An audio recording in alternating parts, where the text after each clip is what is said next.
Let me explain the format for tonight.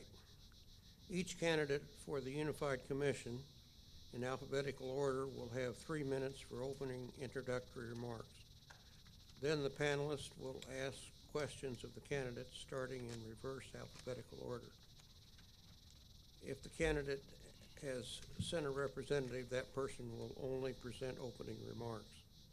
Each candidate will have an opportunity to respond to each of the panelists' questions. Responses will be limited to 2 minutes. Candidates are urged to stick to the issues. This is not a debate.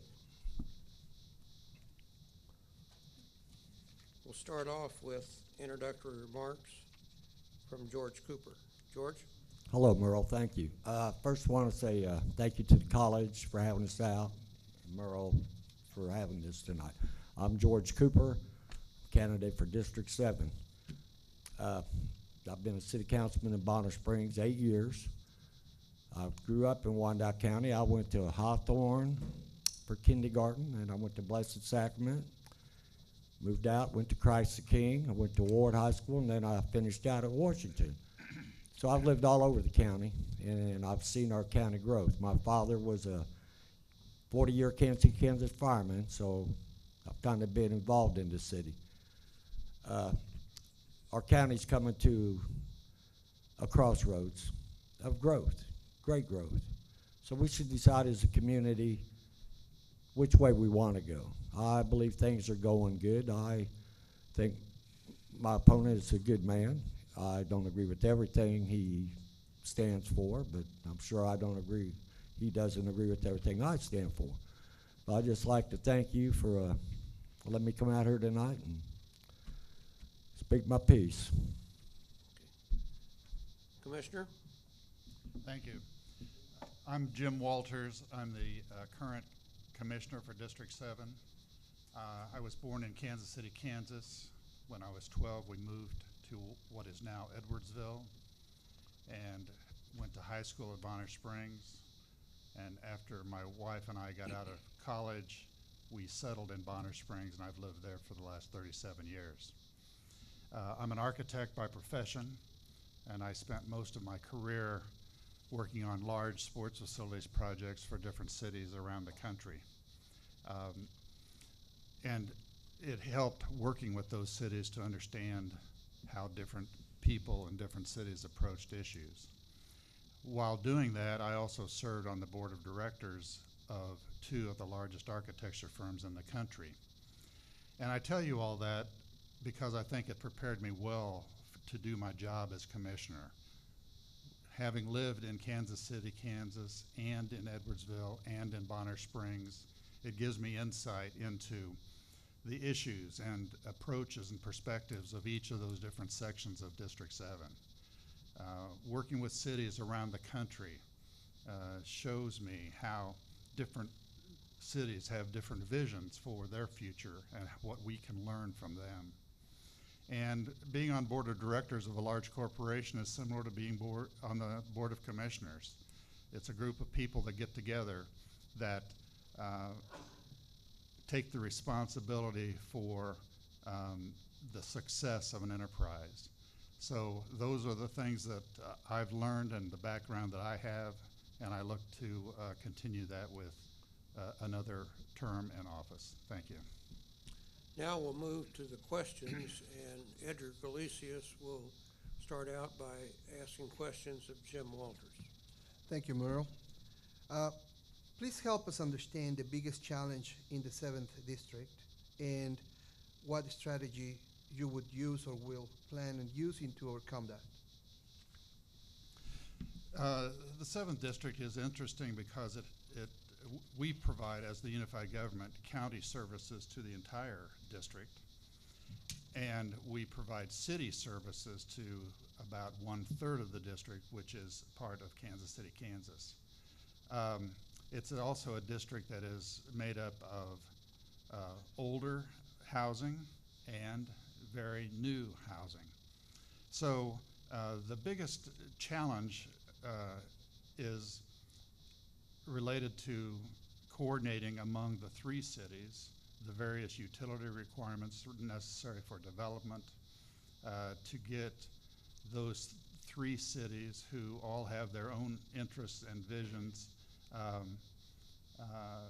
effectively communicating and working together, and being able to address issues that apply to not only new neighborhoods but also to mature neighborhoods.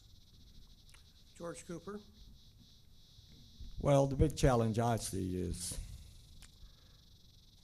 the county portion of our mill levy. It's 38.813, and that's for the whole county. Bonner, Edwardsville, we really don't get a lot back in them areas, and I'd like to see that lowered. The county services we get are nil. I know in Bonner Springs we spend $2.6 million in property taxes, and we get $6,400 for the area agency on the aging. Say that 3 times in a row. And we got some sheriffs that come out and do some stuff. They're serving papers or somebody's getting something repoed. But other than that, we don't get a lot of county services back. We used to get Bonner and Edwardsville what they called CIFI money, CIFI. It was county infrastructure money for roads. Well, in 2009, economic downturn, it went away. We got 90,000 in Bonner, and we would be getting about 200,000. We have roads out in that part of the county, 94th, 98th, Kansas Avenue, Riverview, 138th, 134th, the county line, which is 142nd Street. They really need improved, and we could use some county support. Riverview is a very used road out there, and it's atrocious. There's 3 entities around there, KCK, Edwardsville, and Bonner Springs. And that road really, with the new Village South development and with all the racetrack and the speedway and all that out there, that road gets used a lot. And we, I'd like to see some kind of money come that way to help out. Okay, thank you. Our next questioner will be Elnora Jefferson, and she will, and our next respondent will be George. Okay, thank you. Listening to your answer on the last question, a question that I had not written but comes to my mind is there another part of Wyandotte County that you can relate District 7 to in terms of the needs, the existing conditions, housing, infrastructure, and the needs? Well, there's a rural area over across the river in the Turner area that needs some help. Morris, Holiday, in the Turner area, they need a new fire station, I believe, out in that area. It's growing out that way too. That's an area that's similar. They have a plan for the K32 trimodal, and that's going to fix up K32 all the way from 57th Street out past Bonner. And it's a good project. The money's not really there. And trimodal, meaning auto, pedestrian, bike trails. And I'd like to see that get off the ground. They're going to improve around the Grinner House. I'd like to see the walking trail go up 118th Street towards the Legends area. I'd like to see another park in Bonner. But, we have railroad issues there, but they're going to build a park across the river, Bonner and Johnson County. So, but this Turner area is another area that's similar to our area. Commissioner Walters? Certainly there are similarities to the people who live in District 7 to the people who live in all districts, but it is unique. It is 3 cities represented in 1 commission district, and the city council of Bonner Springs takes care of the city issues in Bonner. The city council of Edwardsville takes care of city issues in Edwardsville, and the unified government takes care of city issues in the remaining 1/3. As far as challenges, we have the same challenges as most districts. We have a need for grocery stores. We have a need for redevelopment. We have a need for new development. We have a need for quality housing, and we have a need for affordable housing. So there are similarities in District 7 that you will see in every district, but there's certainly a unique character to it. Okay. Next, Mary Rupert will ask the questions, and we'll start with the commissioner. Yes, one of the issues that has been coming up at some of the other campaigns has to do with the T-bones. I'm wondering if anybody has an opinion on what you think, what was your position on the T-bones, their reduced rate on their utility bill, and any other benefits they may receive from the local government? Sure. We talked a lot about the T-bones. The T-bones is a unique business, as all sports franchises are unique, and almost without exception, municipalities and governments support this type of entertainment. We were confronted with an issue that the T-bones were not successful and did not anticipate being able to be successful under their current lease. So we decided that it was in our economic best interest to renegotiate the lease. And we renegotiated some terms in their favor, and we renegotiated some terms in our favor. The bottom line is that the T-bones have a tremendously positive financial impact to our community. People come to those games and spend money at Village West. Visiting teams bring players and rent rooms in our hotels. And when they have a 3-day series, those people are here spending money in Wyandotte County all that time. So it's a business decision. Do we renegotiate the lease, keep the T-bones thriving, even though it might cost us a little bit of money?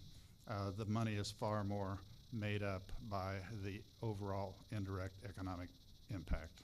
Okay. George Cooper? You know, I hated it got to that point, and I kind of put some of that blame on the BPU for letting it get that way. The BPU board, you know, should have been more in tune with it. I know the Elert family really good, and I like them, but I just don't want Community America Ballpark to go the way of the Woodlands. You know, and the man wanted to come in and really do great things at the Woodlands, and he wants to spend his own money, and we're not letting him. But yet we're going to subsidize Community America Ballpark. You know, I know they're down because the Royals are doing a little better. Maybe I'd like to see their team maybe be an affiliated minor league team with the Royals or the Cardinals or somebody, you know. But I just don't want to see that go the way of the Woodlands, and it's scary. It's a scary situation, if you ask me. Next question will be from Edgar Galicius, and we'll start with George. Thank you. Your district has plenty of moderate income citizens. How do you plan to strengthen their economy? Well, economic development, there's still a lot of room in our district to grow. Edwardsville's getting Village South. There's plenty of room. We have a Westgate plan in Bonner Springs in that part of the district. And as we know, the Village West and all that's continuing to grow. But we need the small businesses. In Bonner Springs, we have a retail incentive program where we give, for the small businesses, part of their sales tax money back to them as a rebate. We also give them a 3-month break on water when they first come into business to help them get going, and their trash. And we should continue to grow like that. Sometimes, you know, rooftops drive retail. Well, sometimes retail drives rooftops too. Commissioner? Yes, we do have a lot of moderate income families in District 7, and most of them do not work in District 7. And over time, we have lost some pretty good jobs in the manufacturing segment from the district. The challenge we have in District 7 is the same challenge we have in all of the districts, and that is to encourage good paying jobs to be developed in our city. Edwardsville has done a good job with creating an industrial district, and that model can be used in other parts of the district and in other parts of the city. But the overall answer to a lot of the challenges that we have is creating good paying living wage jobs in our county. Eleonora will provide the next question, and we'll start with the Commissioner. Okay, thank you.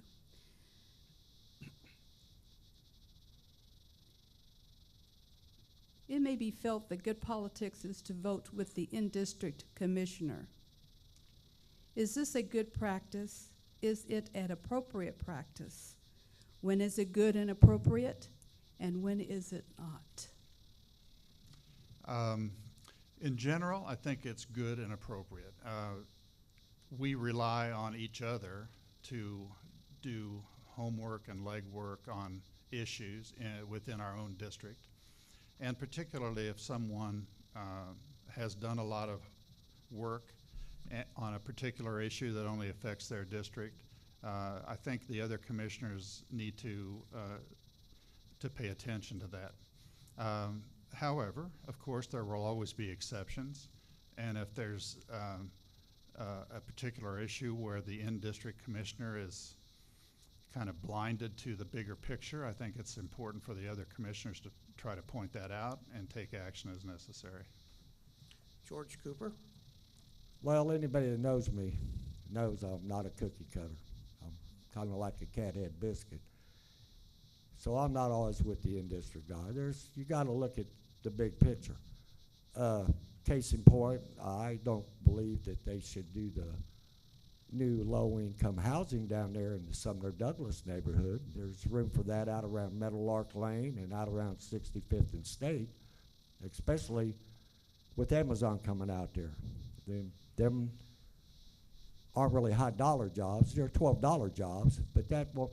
So there's going to be a need for housing for the people that come there and transportation. So I just don't believe that was a good fit, and I would have been against that for right on. So that wouldn't have been in my district. That's my feeling there.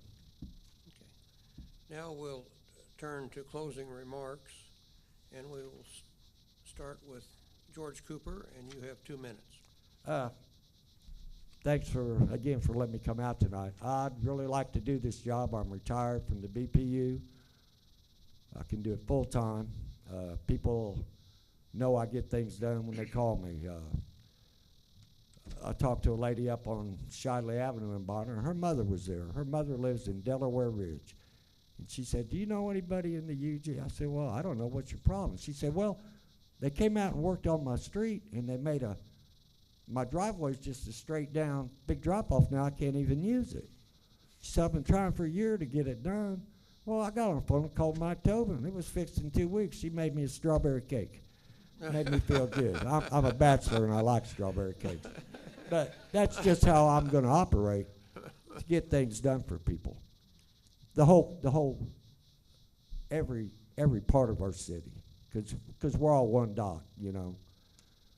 From Quindaro out to Loring, from Wallua to Rosedale. It's all part of our city. Thank you. Okay, Commissioner? When I was elected, I had not been in public service before, so I decided to sort of jump in with both feet. I not only served on the various committees that all the commissioners do, but I also volunteered for a variety of special work groups and subcommittees just to make sure that I could learn as much about the whole situation as possible. Through that effort, I was appointed to the Board of Directors of the Mid-America Regional Council, which is the 9-county board that coordinates important things for the entire metropolitan area. And through that, I was appointed to lead the Sustainable Places Policy Committee of the Mid-America Regional Council. And all of that is well and good, but it helps me understand what opportunities we might have been missing out on because we have not participated enough in the past. The K32 corridor study that George referenced was partially a grant from the Mid-America Regional Council, and it was also a submission by all three cities, Bonner Springs, Edwardsville, and Kansas City, Kansas. That's one of the things that I think is important and was one of my priorities when I decided to run. That is to get cooperation between Kansas City, Kansas, Edwardsville, and Bonner. I was glad to be able to do that. And that's the kind of energy and commitment that I will continue to have if fortunate enough to be elected again. Thank you. Let's give the candidates a hand. Good job, Jim.